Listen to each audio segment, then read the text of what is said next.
두 인물이 나오게 되는데 하나의 한 사람의 이름은 오레이 사람이며 이름은 요셉이고요.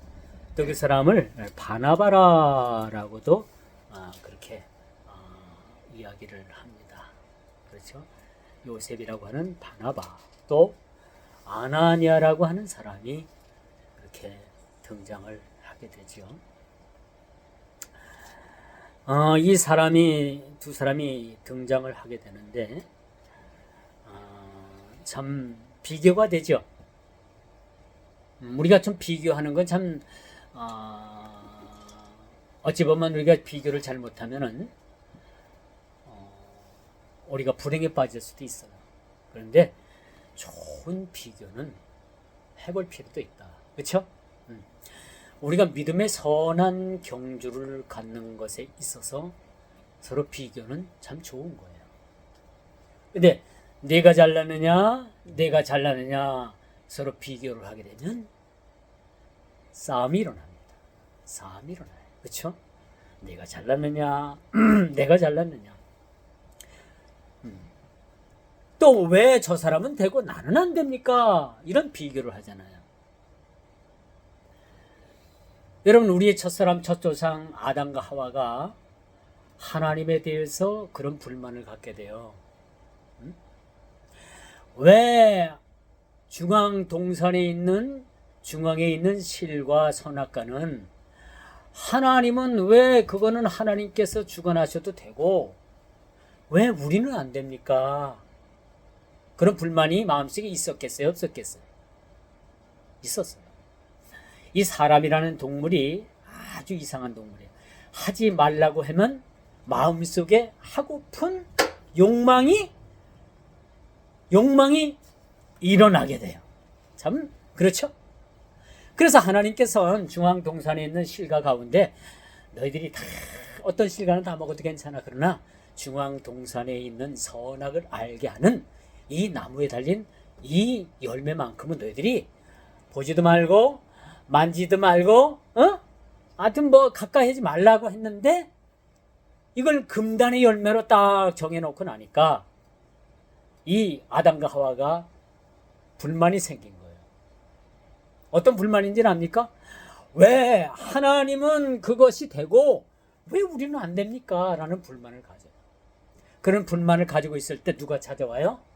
뱀이라는 아주 사뜩한 그러한 파충류가 찾아와서 누굴 꼬드기느냐? 여자를 꼬들게 해요. 예, 여러분, 여성이 남성보다 말씀을 받아들이는 그러한 아주 말씀을 흡입하는 받아들이는 마음이 남성보다 훨씬 더 아주 뛰어나대요. 그 여성이 은혜도 많이 받고 빨리 그 은혜도 많이 쏟는 게 여성들이라는 거죠. 남성들은 뭐야? 자의반, 타의반, 믿는 등 아니 믿는 등 하면서 시간을 오래 끌어요. 그러나 그 믿음이 한번 들어가게 되면은 남성들은 굳건하게 그 믿음을 그렇게 지켜가는 모습을 많이 봅니다. 여기서 남성 여성을 제가 성차별하는 건 아니에요. 또 이렇게 비교하는 것 자체도 어찌 보면 성경적이지 않아요. 그러나 우리가 굳이 비교한다라면은 좋은 면에서 비교를 하라는 거예요. 하나님, 왜 저 사람은 되고 나는 안 됩니까? 라는 비교를 할 때 그 시점부터 인생에는 불행이 찾아오게 되는 거죠. 오늘 본문에 보니까 4장 37절에 36절부터 보게 됩니다만은 요셉이라고 하는 사도들이 일컬어서 바나바라라고 하는 인물이 나오는데 이 사람이 어떤 사람이었냐? 자기 전토를 팔아 가지고 사도들 앞에 갖다 놓게 되는 겁니다. 5장 1절에도 보니까 아나니아라고 하는 사람이 똑같이 자기 전토를 팔아서 사도들 앞에 갖다 놓게 되는 거죠. 이 두 사람이 나옵니다. 어찌 보면 이 본문을만 놓고 본다면 별반 차이가 없어요. 왜 이런 일이 일어났는가? 왜 전토를 팔아다가 사도들 앞에 왜 갖다 놨는가라는 것을 우리가 먼저 생각해 봐야 되겠죠. 그건 여기 이 두 사람이 있는데 이 사람들은 베드로가 설교를 하게 되자 감동을 받았어요. 설교가 얼마나 강력하고 설교가 얼마나 은혜스러웠으면 그 초대교회의 그 사람들이 자기가 농사짓던 전토를 팔아가지고 그 값을 사도들 앞에 갖다 놓겠느냐. 요즘 말로 말하면 은혜 받았다고 해서 사는 아파트 팔아다가 교회 갖다 헌금하는 거요. 그런 시대가 이 시대도 있었다는 거예요. 베드로가 어떻게 설교를 했길래. 그런데 베드로의 설교가 대단하긴 대단했어요. 4장 4절에 보니까 베드로가 설교했을 때 5,000명이나 회개하고 들어왔다고 했어요. 5,000명. 놀랍죠? 이건 베드로가 잘나고 베드로가 어떤 능력이 있어서가 아니라 하나님께서 베드로의 입술을 통해서 5,000명이 그 하나님의 말씀을 듣고 돌아오게 됐다라는 거예요. 얼마나 강력합니까? 이걸 보면은 이 분위기를 우리가 한번 봐야 돼. 이 분위기가 얼마나 성령의 충만한 그러한 이 본문이었는가를 우리가 봐야 됩니다. 이 4장을 보게 되면 이게 베드로의 설교거든요. 이 설교를 보면요, 엄청난 거예요. 엄청난. 5,000명이 회개하고 그 말씀을 듣고 돌아왔다라는 게 얼마나 대단한 일입니까? 여기 두 사람이 있어요. 그 요셉이라고 하는 바나바라는 사람이 있고, 그렇죠? 또 아나니아라는 사람이 있었는데 이 사람들도 베드로의 설교를 듣고 은혜를 받아서 자기들이 가지고 있는 전토를 팔아서 사도들 앞에 갖다 놓은 거예요. 지금 여기까지 보면 좀 두 사람이 똑같다고 봐야 되는 거죠. 우리가 굳이 비교해 본다면 똑같죠. 똑같다고 볼 수 있는데 사실은 이 사람들이 어디서 갈리느냐 참 어디서 갈리느냐가 문제가 생기는 거예요. 자, 여기서 아나니아라는 인물을 한번 여기서 우리가 요셉이라는 인물, 바나바라고 하는 인물을 한번 살펴봐야 되겠죠. 자, 사도들 앞에 두매 그들이 각각 사람의 필요를 따라서 나눠줌이라. 구별에서 난 레이족 사람이 있으니 이 사람을 소개하죠. 이름은 요셉이라. 사도들이 일컬어 바나바라. 번역하면 위로의 아들이라 라는 말을 가졌어요. 위로의 아들이라. 그렇죠? 위로의 아들이라는 그런 이름의 별명을 가지고 있었다는 거죠. 자, 보면 이 사람 이름부터 범상치 않아요. 그렇죠? 이름부터 이 사람이 어떤 사람일 거라는 것이 우리가 예상해 볼 만한 거예요. 위로의 아들인 거, 위로의 아들. 이름이 얼마나 멋있으면 위로의 아들이라는 그런 별칭의 그러한 별명을 가지고 있었을까. 참 그렇게 이걸 보면서 이 사람은 뭔가가 이런 일을 행한 일에 있어서 믿음을 가지고 베드로가 한 설교를 듣고 큰 은혜를 받아서 자기 전토를 팔아서 사도들 앞에 갖다 놓은 겁니다. 또 한 사람을 볼까요? 이 사람이 어떤 사람입니까? 이 사람은 뭐야? 어떤 사람이었냐? 바로 바나바라는 사람이야. 바나바라는 사람. 아나니아라는 사람이죠. 아나니아라는 사람. 이 사람은 설교를 듣고 은혜를 받긴 받았는데, 이 사람은 남이 그렇게 하니까 자기도 남이 하는 것을 따라서 그 영웅심에 갔다가 사도들 앞에 자기의 전토를 팔아서 사도들 앞에 갖다 놓게 된 거예요. 여기까지는 우리가 좀 똑같다고 봐야 되겠죠. 그렇죠? 근데 이 사람의 두 사람이 어디서 결정적인 그런 차이가 나느냐? 두 사람이 똑같이 갔다가 전토를 팔아다가 사도들 앞에 갖다 놨지만은 한 사람은 전적인 은혜를 바탕으로 믿음 가운데 행한 일이었고, 한 사람은 은혜를 받긴 받았는데 그 완전히 이것을 믿음으로 드릴 만한 그러한 행위로서 드린 것이 아니라, 그렇죠? 남이 하니까 나도 해봐야 되겠다라는 억지 심리가 발동된 거예요. 그래서 지금까지는 똑같았어요. 그러나 이 5장 이후에 쭉 말씀을 보니까 어떤 말씀이 나오느냐. 갖다 드리긴 드렸는데, 갖다 드리긴 드렸는데, 뭔 생각이 난 거예요? 본전 생각이 난 거예요. 그래서 그 파른 액수의 얼마를 봉투에서 얼마를 쓱 빼가지고 자기 호주머니 갖다 채운 겁니다. 거기까진 좋아요. 괜찮아. 저기까진 좋아.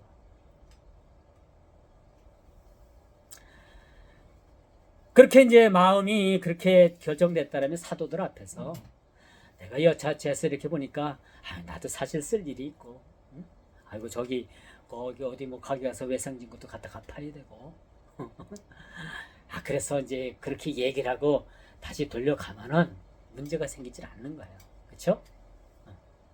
근데 이 사람들은 슬쩍 빼가지고 자기 요즘에 집어넣은 거예요. 이게 어떤 죄가 성립이 되느냐? 하나님 앞에 드려진 그 예물에 대해서 어찌 보면 드렸던 것을 슬쩍 자기가 착복을 한 것 자체는 성령을 속인 죄가 되는 거예요. 성령의 역사에 성령을 속인 죄가 됩니다. 거기까지는 좋았어요. 기회를 줬죠. 그렇죠? 그런데 이제 사도들이 그 아나니아한테 네가 바친 것이 드린 것이 전부냐? 라고 했을 때 솔직히 얘기를 했어야 됐어. 내가 저 구멍가에 가서 1년간 좀 외상으로 먹은 거 있는데 그것 때문에 내가 사실은 뺐다고. 요것만 좀 제하고 좀 받아달라고. 그랬으면 상관이 없는 거예요. 근데 네가 드린 것이 이것뿐이냐라고 물었을 때 전부라라고 속인 거지. 이게 사도들인 사람을 속인 게 아니라 하나님을 속인 거예요. 무섭죠? 그 하나님을 속인 죄가 이만큼 큰 거죠. 그래서 우리가 믿음 생활을 하다 보면 우리가 나도 모르게 거짓말할 때가 있고요. 아주 피치 못하게 그럴 때가 있어. 그러면 여러분 그 즉시 여러분 회개하세요. 하나님, 내가 이렇게 해서 이걸 잘못했는데 용서해달라고. 용서해 주시오. 단 한 가지 또 여러분들에게 말씀드릴 게 뭐가 있느냐? 이 은혜의 시대는 이런 아나니아 같은 사람이 이렇게 갖고 슬쩍 했다고 해서 그 사람을 또 요 말씀과 똑같이 그 사람을 죽이느냐? 그렇진 않아요.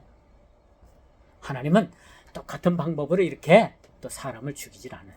왜 그러면 이 사도행전에 쓰일 만큼 왜 이 사람들에 대해서 이렇게 자상하게 쓰였는가?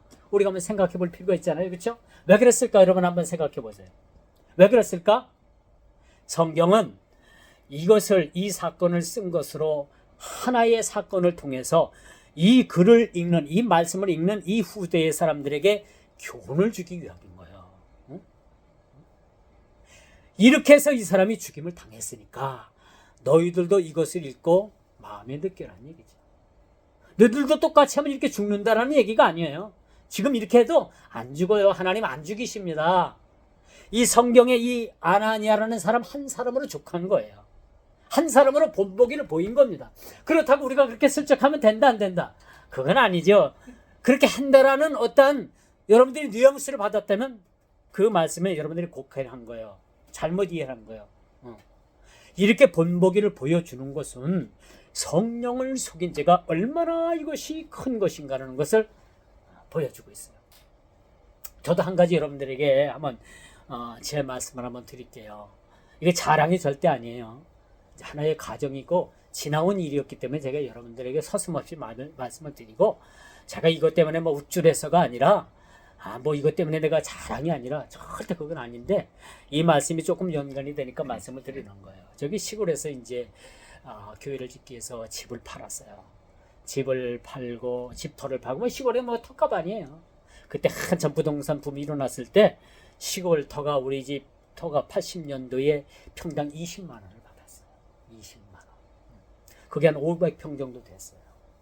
그리고 우리가 살지 않는 그 빈집 터가 있었는데, 비알밭에 그 집터가 하나 있었는데 그것도 한 150평 내지 20평 됐어. 그것까지 다 해서 팔았어요. 팔고 그걸 가지고 교회 터를 사고 또 빈집 터를 팔아서 또 교회를 쳤어요. 그런데 그렇게 이제 땅이 거래가 돼서 매매가 되고 목돈이 탁 들어오잖아. 응? 제가 이제 얼마를 받았나 다 쉬었잖아요. 이 목돈이 만큼 들어왔어. 그런데 순간 저게 어떤 생각이 드느냐. 아, 이거 차를 좀 바꿔야 되는데. 아이고, 이게 차도 낡았고 이제 차도 좀 바꿔야 되겠는데. 그런 생각이 딱 들면서 아이고, 이거 얼마 차값을 좀 떼어놓으면 좋겠다. 그런 마음을 먹었다가 제가 바로 그 마음을 고쳐먹었어요.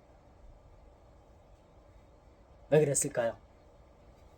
이 말씀을 저는 알고 있었고, 그쵸? 그 서운을 하기를 이것이 땅이 이렇게 팔리면은 하나님께 전부 다 교회 터 사고 교회 짓는데 드리겠다고 한 약속이 있었다. 그렇기 때문에 얼마에 팔았던 그 돈은 제 돈이 아니에요. 아닌 거예요. 제 돈이 아니에요. 제가 비록 매매를 해서 그 돈을 현금으로 받았지만 제 돈이 아닌 거죠. 그 돈을 온전히 다 갖다 드려야만 되는 거였어요. 저도 사람인지라 그 돈을 아주 많은 돈을 지금 이제 얼마인지 액수가 다 생각이 안 나는데 그 많은 돈을 받아들이니까 들으니까 저도 순간적으로 마음이 흔들렸던 거예요. 이해를 하겠죠? 마음이 흔들리더라고. 그래서 제가 이 아나니아처럼 하나님 이 차값 한 3천 정도 띄워놓게 쓱 하고 교회 가서는 이게 전부입니다 하고 드리면은 나도 똑같은 죄를 짓는. 그런데 제가 그렇게 해서 한 3천만 원 챙겨놨다가 차를 샀다라면 하나님께서 저를 죽이실까요? 안 죽이실까요? 죽이진 않아요. 왜? 이 본문에 이미 본보기를 보여주신 거예요. 응? 그런데 여러분, 제가 어렸을 때는요, 제가 이제 맞을 짓을 하고 혼날 짓을 하잖아. 응? 그러면 엄마 아버지가 그걸 알고 그냥 단박에 그냥 매를 들고서 거기에 대해서 매를 처벌한다든가 때린다든가 꾸중을 한다든가 하면 그렇게 해놓고 이제 수련이 끝나는 거 아니에요? 그렇죠? 그런데 내가 맞을 일 혼날 일을 내가 저질렀는데 부모님을 거기에 대해서 아무 소리도 안 하시는 거예요. 근데 내가 이게 언제 맞을지 궁금한 거예요. 계속 궁금하죠? 궁금해요. 하루는 이제 우리 학교 다닐 때 국민학교 때는 기성예배라는 게 있었어. 기성예배를 이제 우리 외할아버지가 만주가 살았대요. 만주 가가지고 살다가 이제 고향으로 왔는데 아주 지금의 캐리어 여행용 가방 캐리어와 비슷한 건데 일본서 만든 거야. 얼마나 튼튼한지 몰라. 거기다가 중요 소리를 다 집어넣고 뚜껑을 열면 그 뚜껑 위에 요만한 그런 포켓이 있었어. 거기다가 기성예비 낸다고 아버지가 거기다 돈을 넣어놨어. 그걸 내가 봤어. 그래서 우리 형한테 형 엄마 아버지가 줬다가 돈 넣어놨다 그랬더니 야 엎드려. 그래서 나는 딱 엎드렸지. 이제 시골집에 가면 이렇게 이만한 그렇게 긴 나무로다가 2개 해고 뭐 이렇게 실경이나 그렇게 얹어 놓잖아요. 그게 선반인가? 걔 형은 올라가가지고 그걸 꺼내니까 돈이 꽤 돼. 야 동네들 모여라 해가지고 다 애들 모여가지고 시내버스 타가지고 충주 가가지고 호떡도 사 먹고 돌아다니다가 집에 들어왔네. 그걸 이제 와서 들키면 또 혼나는 거 아니야? 엄마 아버지는 몰라요. 그런데 얼마 후에 이제 엄마 아버지가 그걸 알았어. 없어진 걸 알았어. 알았는데 하룻밤 빡 잠을 자는데 형도 깨우고 나도 깨우고 막 깨우는 거예요. 깨워가지고 그냥 사정없이 패는 거예요. 나는 어리다고 안 때리대. 형은 그냥 한 대만 맞으면 막 심리 밖으로 도망을 가. 형은 도망가고 나는 안 때릴 줄 알고 가만히 있었더니 요놈의 새끼가 그때 또 엄청 맞았어요. 엄청 맞았어요. 근데 맞고 나니까 후련한 거야. 이제 문제가 해결됐으니까 맞으면 끝난 거야. 맞기까지 그 며칠을 얼마나 마음을 졸였는지 몰라. 얼마나 마음을 졸였는지. 그런 경우가 사실이 있었습니다. 참 오늘 베드로 설교로 인해 가지고 5천 명이 회개하고요. 이 두 사람이 그렇게 은혜도 받고 참 은혜 가운데 참 전토를 팔아다가 하나님 앞에 가드린다는 게 참 쉬운 일은 아닌데 이 사람들은 그렇게 했다는 거예요. 그런데 한 사람은 정직하고 믿음 가운데 했고 끝까지 온전한 그러한 헌물을 드렸고, 한 사람은 도중에 어떻게 했어요? 입마이 포켓이 된 거야. 그냥 도적질한 거죠. 그렇죠? 도적질한 거예요. 그런데 이미 사도들은 성령이 충만하고 그들은 이미 그 아나니아가 한 행동을 알고 있었다는 거예요. 근데 왜 물었을까요? 왜? 내가 우리 앞에 드린 것이 이게 전부냐라고 물었을 때 모르면서 물었을까요? 알면서도 물었을까요? 알았죠. 알면서도 그들을 핀잔을 주기 위해서 물은 게 아니에요. 기회를 준 겁니다. 기회. 응? 잘못했으면 너희들이 회개해야 된다. 그럼 그때도 그래야 되는 거예요. 훔쳐갔어도 사실 제가 이거 내가 좀 놔뒀다 좀 써야 될 일이 있으니까 요거 좀 제해 주세요. 사실 이렇게 해서 요것만 드렸습니다. 그러면 그들의 생명을 치진 않는 거예요. 얼마든지 그런 그들에게 있어서 이해할 수 있는 부분이고 넘어갈 수 있는 부분인데 아나니아는 거짓말한 거예요. 이 거짓말이 어떤 거짓말이 됐느냐? 하나님의 사람을 속인 죄, 그리고 성령을 속인 거예요. 그리고 이젠 이 일로 인해서 죽게 됐죠. 아나니아가 이제 죽게 돼서 그 시체를 그 집에서 꺼내다가 장사하기 전에 그 안에 삽비라 여인이 들어오게 됐죠. 그 여인에게는 묻습니다. 바친 것이 이게 다냐? 똑같은 대답을 합니다. 여러분, 한날 부부가 같이 죽임을 당했어요. 난 성경에서 비극 가운데 이런 비극이 없다고 생각해. 한 사람이라도 남아가지고 가정을 꾸려가야 될 거 아니에요? 자식들도 있을 거 아니에요? 어떻게 꾸려나가라고 한날 부부를 같이 죽임을 당하게 하느냐 말이에요. 그렇게 죽임을 당할 때에는 이 사안이 보통 사안이 아니라는 것만 우리는 알고 넘어가야 되는 거예요. 그렇죠? 그래서 우리는 나도 모르게 나도 본익이 아니라 본의 아니게 우리가 성령을 속일 때가 있어. 그렇죠? 성령께서는 이렇게 해야 되고 이거 안 된다고 할 때 나는 모르는 척하면서 안 들은 척하면서 내 멋대로 내 방식대로 할 때가 있잖아요. 그러면 성령을 거스린 게 되는 겁니다. 그렇죠? 결정적으로 우리가 이것을 진실을 말해야 될 때 우리가 진실을 말하지 못하고 하나님 앞에 거짓말을 할 때 이건 또는 우리가 이 사람과 사람의 그런 거짓말하고 오고 간 게 아닌 거예요. 믿음의 신앙 안에서 우리가 이러한 거짓말을 한다는 것은 큰 잘못이 된다는 거죠. 그렇다고 해서 여러분 우리를 죽이는 거 아닙니다. 거기에 대해서는 여러분들이 자유해도 돼요. 안 죽여야 사람을 하나님께서 본보기로 보여줬다고 제가 주제도 말씀을 드렸죠. 자, 이 말씀이 이렇게 쓰여져 있습니다. 참 안타깝죠. 저는 그래요. 저는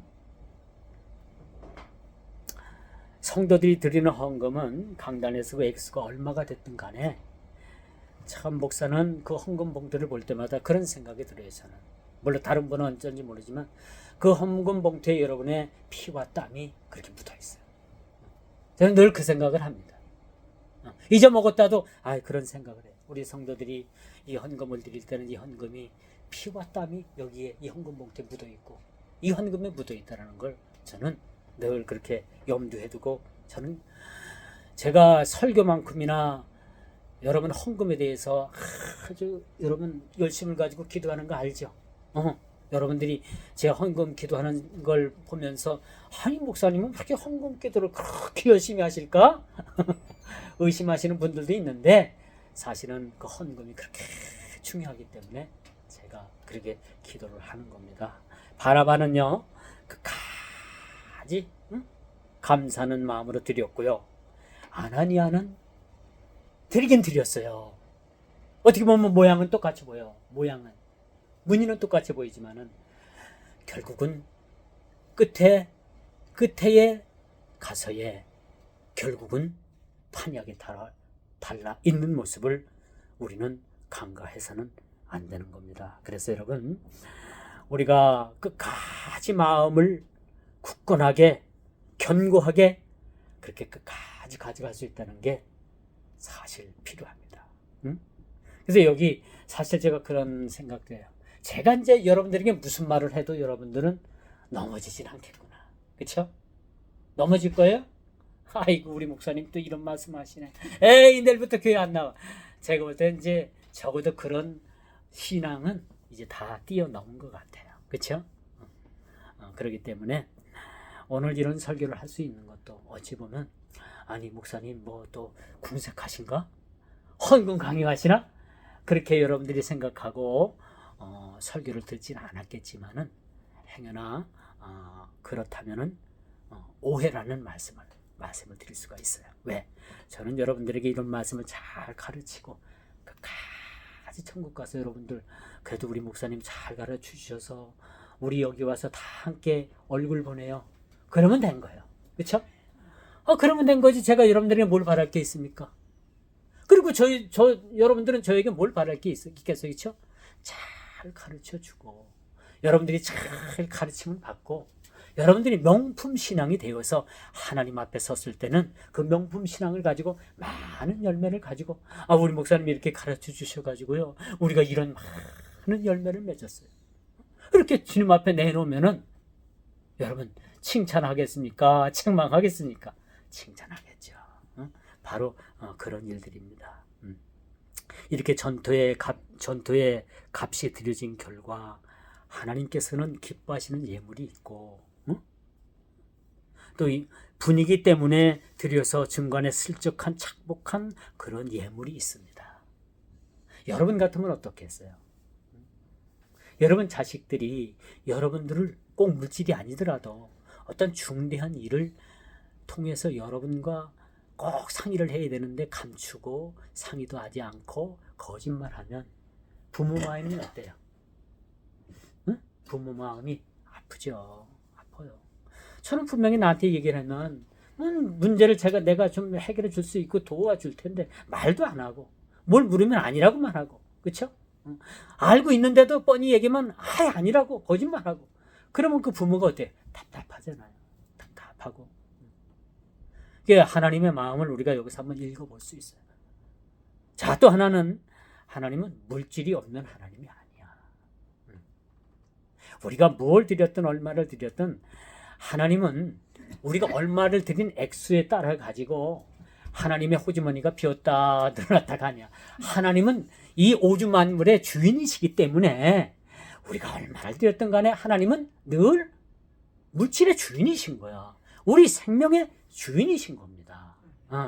그렇기 때문에 우리가 여러분 이 땅에서 이젠 시간을 드리고 건강을 드리고 재물을 드리는 거 이것들은요 이것들을 가지고 이런 일들을 가지고 우리가 어떻게 주님께 드릴 것인가 라는 그런 거룩한 고민이 필요해요. 왜? 성경에 보니까 우리는 청지기래요. 청지기는 주인이 그 몫을 나눠주면서 이것들 잘 관리하라. 너는 가서 장사하고 너는 저 청량리로 가서 장사하고 너는 저 청계천 가서 장사하고 다 나눠주는 분깃이에요. 우리 건강 청지기적 사명 잘 감당하라고 건강 주신 거예요. 우리에게 시간 주신 거 청지기적 사명 잘 감당하라고 주님께서 주신 겁니다. 그러면 주인 오실 때에 이 청지기는 어떻게 돼요? 맡겨주신 것을 도로 찾습니다. 도로 찾아서 계산을 하는 거예요. 이것이 주인과 청지기의 관계입니다. 우리는 청지기예요. 그러므로 우리가 이 땅에서 청지기적 사명을 잘 감당해야 돼. 잘 감당해야 돼. 우리에게 주신 시간, 우리에게 주신 건강, 우리에게 주신 자녀, 우리에게 주신 재물 등등등등 해서 이 모든 것을 맡겨주신 것이 청지기적 사명으로 맡겨주셨다. 그렇죠? 그렇기 때문에 우리는 잠시 한 짜투리 시간이라도 우리가 허비할 수 없는 게 뭐냐? 우리에게 주신 청지기적 사명이 바로 하나님께서 주신 사명이기 때문에 그렇다라고 말씀을 드릴 수가 있습니다. 제가 이사야서 40장 6절에서 8절까지를 한번 읽어보겠습니다. 읽어보고서 제가 말씀을 맺도록 할게요. 이사야서 40장 6절 8절을 한번 찾아보세요.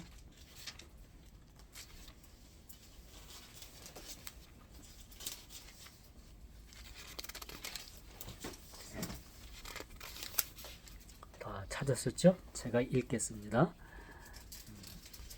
말하는 자의 소리여 이르되 외치라 대답하되 내가 무엇이라 외치리까 하니 이르되 모든 육체는 풀이요 그의 모든 아름다움은 들의 꽃과 같으니 풀은 마르고 꽃이 시들면 여호와의 기운이 그 위에 불미라. 이 백성은 실로 풀이로다. 풀은 마르고 꽃은 시드나 우리 하나님의 말씀은 영원히 서리라 하라. 꽃은 시들고 풀은 마른다고 했습니다.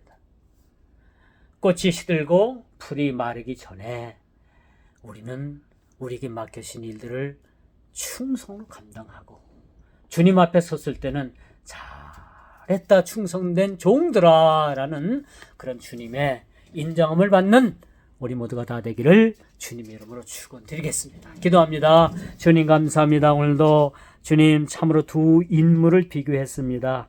겉은 같았고 이젠 중간쯤까지도 같았는데 결론이 판이하게 달랐습니다. 하나님 왜 달랐는지, 왜 달라야만 했는지, 왜 그들은 그렇게 해야만 했는지를 우리는 말씀을 통해서 다시 한번 깊이 깨닫사오니 하나님 우리가 이 땅을 살아가면서 시간 주시고 또 건강 주시고 재물 주신 것은 하나님께서 우리에게 귀한 것으로 맡겨주신 청직이라는 사실을 이 시간도 다시 한번 깨닫습니다. 하나님 우리가 시간도 하나님께 드리고 건강도 하나님께 드리고 자녀도 하나님께 드리고 물질도 하나님께 드리는 그러한 청지기적 사명을 잘 감당할 수 있도록 주께서 크신 은혜를 내리워 주옵소서. 예수님의 이름으로 간절히 기도드리옵나이다. 아멘.